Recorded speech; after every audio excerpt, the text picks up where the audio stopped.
कक्षा में फिर से आप सबको स्वागत। पिछली बार हमने 12 वाक्यों के बारे में चर्चा किया। उसमें किन के बारे में चर्चा किया है? नाम। वाक्य में हमें नाम है, नाम संबंधी शब्द।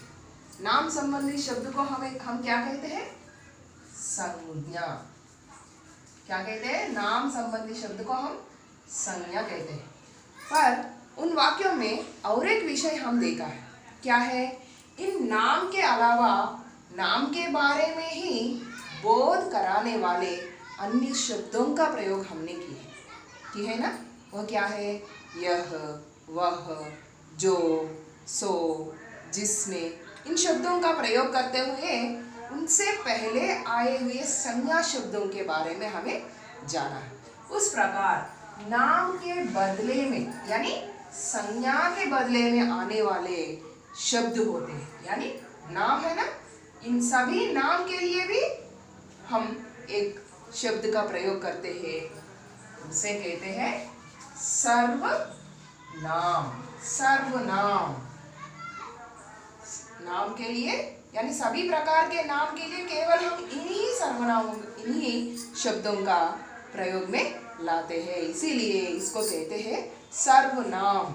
और ये नाम के बदले में यानी संज्ञा शब्दों के बदले में हम बात करते समय, पाठ पढ़ते समय हर एक भाषा प्रयोग में करते हैं, इसीलिए इसको कहते हैं सर्वनाम।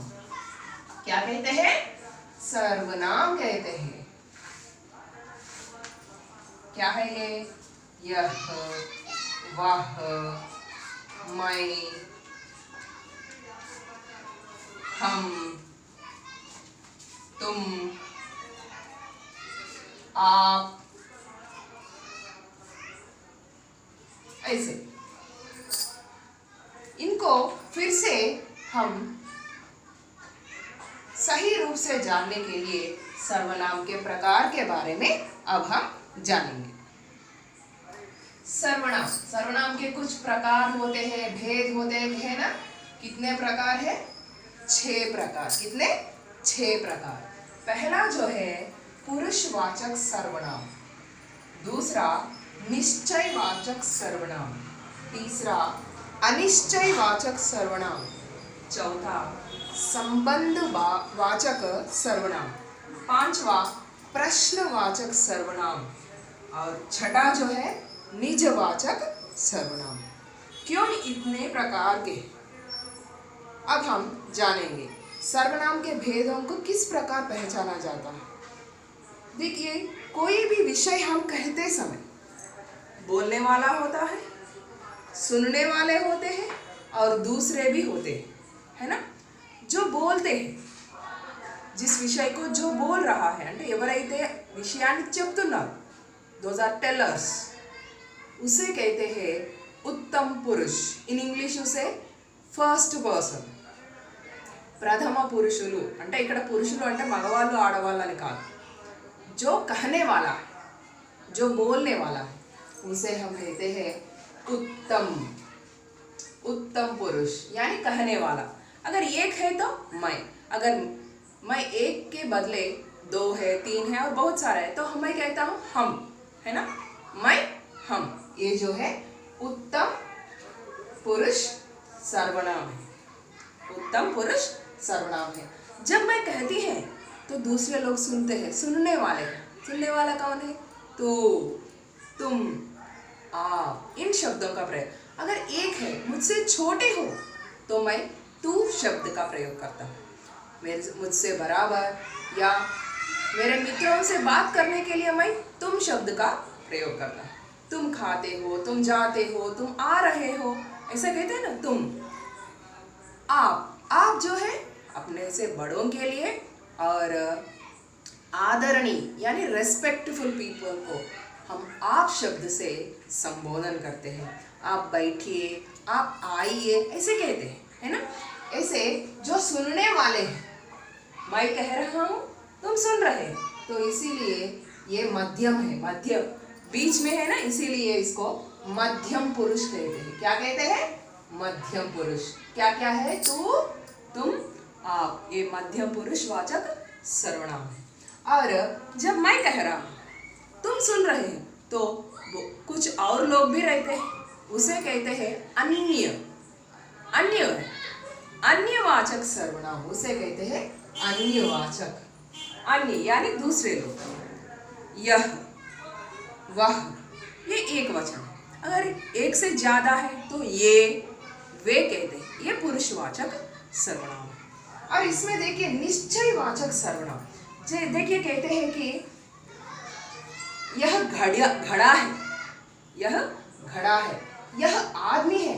इसमें कोई संदेह है, यह आदमी ही है ना, यह घड़ा ही है ना।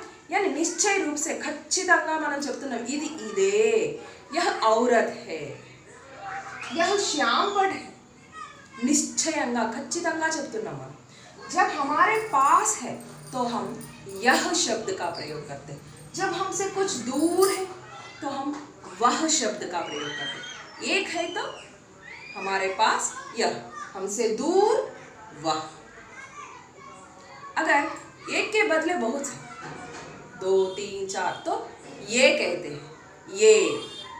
हमसे दूर बहुत है तो वे कहते हैं ये, वे। ये जो है निश्चयवाचक सर्वनाम, निश्चयवाचक सर्वनाम। यह, वह। जब हम बिना संदेह से निश्चित रूप से कहते हैं, उसे कहते हैं निश्चयवाचक सर्वनाम। कभी कभी हमें पता नहीं चलता, हमारे घर के दरवाजा कोई खटखटाते हैं, कोई है पूछते हैं, क्योंकि उसको मालूम नहीं, मतलब తెలియనప్పుడు। कभी कभी हमारे पिताजी कुछ लाते हैं तो हम कहते हैं माँ पिताजी कुछ लाया है, पिताजी की थैली में कुछ मिठाइयाँ हैं। यानी हमें नहीं मालूम है ना, कोई आया, कोई, कुछ।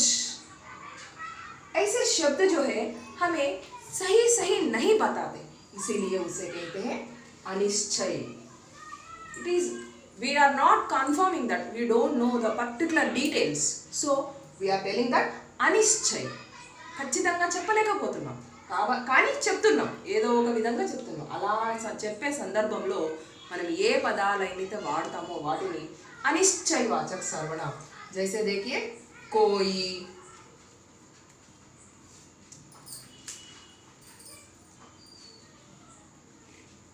कुछ, ऐसे शब्द।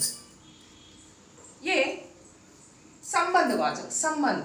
जब एक वाक्य में या किसी विषय में दोनों के बीच में जो संबंध होता है, संबंध को बताने के लिए हम जिन शब्दों का प्रयोग करते हैं उसे संबंधवाचक सर्वनाम कहते हैं। जैसे पिछले कक्षा में हमने बताया, जो करे सेवा सो पावै मेवा, यानी जो सेवा करता है वही, उसे ही सही फल मिलता है ना।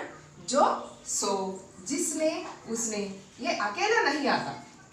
जो వచ్చింది అంటే సో వస్తుంది, జిస్నే, ఉస్నే కంబైన్డ్గా వస్తాయి। ఇన్ ఇంగ్లీష్లో మీరు చదువుకుంటారు నైదర్ నార్, ఎయిదర్ ఆర్ అట్లా వస్తూ ఉంటాయి కదా, అలాగా ఇక్కడ సంబంధవాచక పేరులోనే ఉంది संबंध, यानी वहाँ पर रहने वाले विषय को, संबंध को हमें जिन शब्दों से स्पष्ट होता है उसे कहते हैं संबंधवाचक सर्वनाम। जो, सो, जिसने, वह, ऐसा ये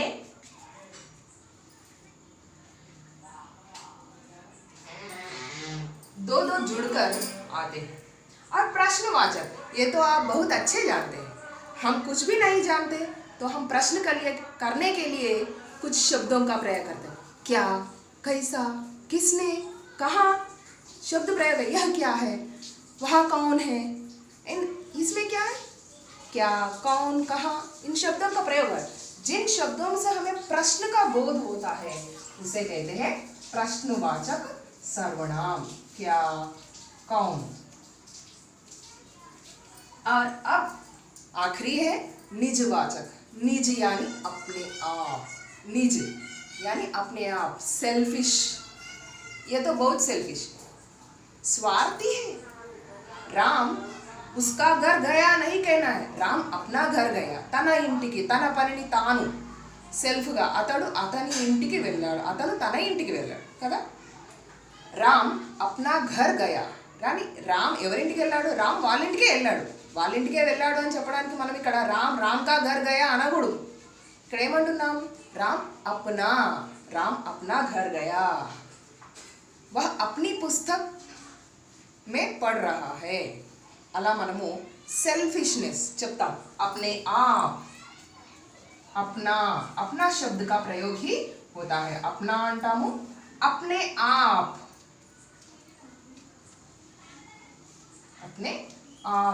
इन शब्दों का प्रयोग होता है. और ये है सर्वनाम के प्रकार.